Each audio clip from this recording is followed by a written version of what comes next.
Have you joined an exercise club and signed a contract and actually read what you're signing? Typically, somewhere in the contract, you're promising to release the facility for any injury you suffer because of their negligence.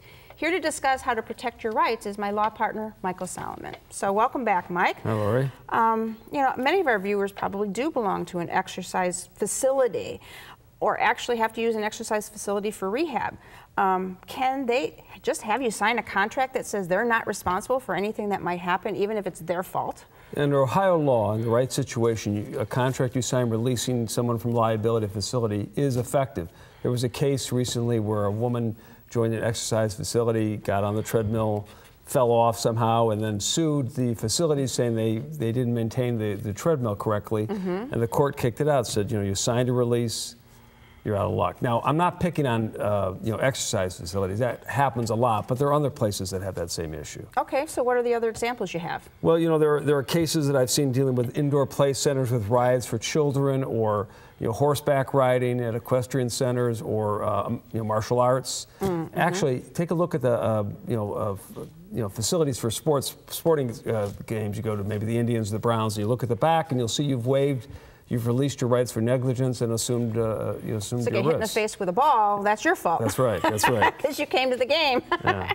So what do you do when you have a contract like that? Well, your choices are really limited. You could ask the company to delete that clause, but if it's a chain, they're not going to bother. And forget about the Indians, the Browns. They're never going to say, okay, we'll scratch it off on the back of the ticket.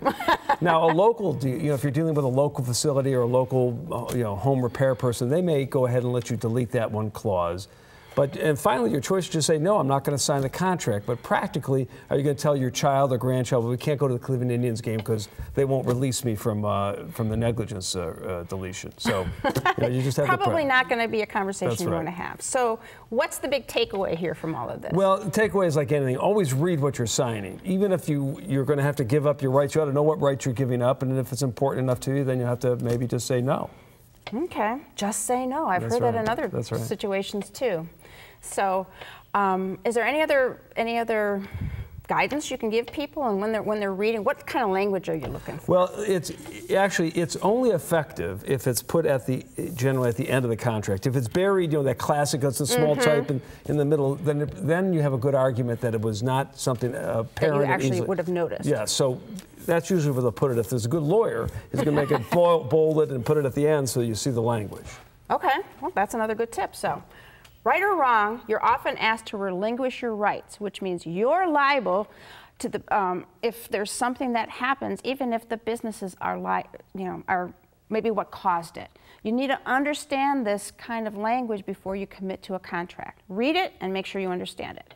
Need more help? Give Mike a call. The number's next.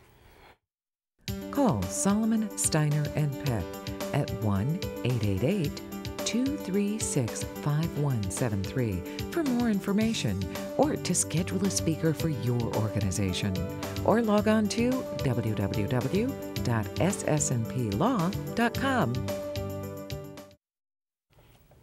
Thanks for watching.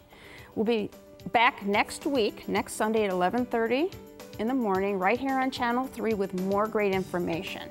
But until then, please remember to make the most of your golden opportunities.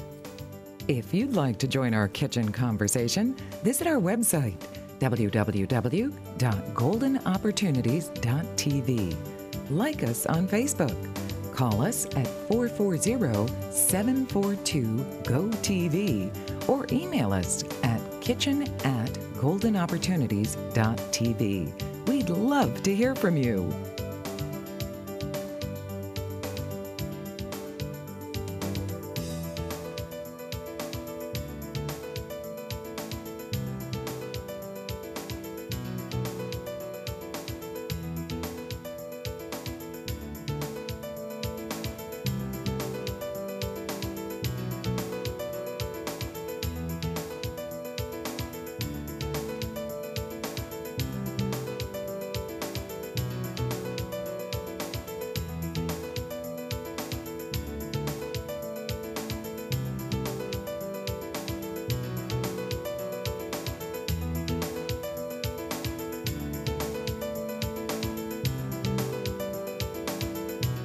Golden Opportunities is paid for by Elder Productions.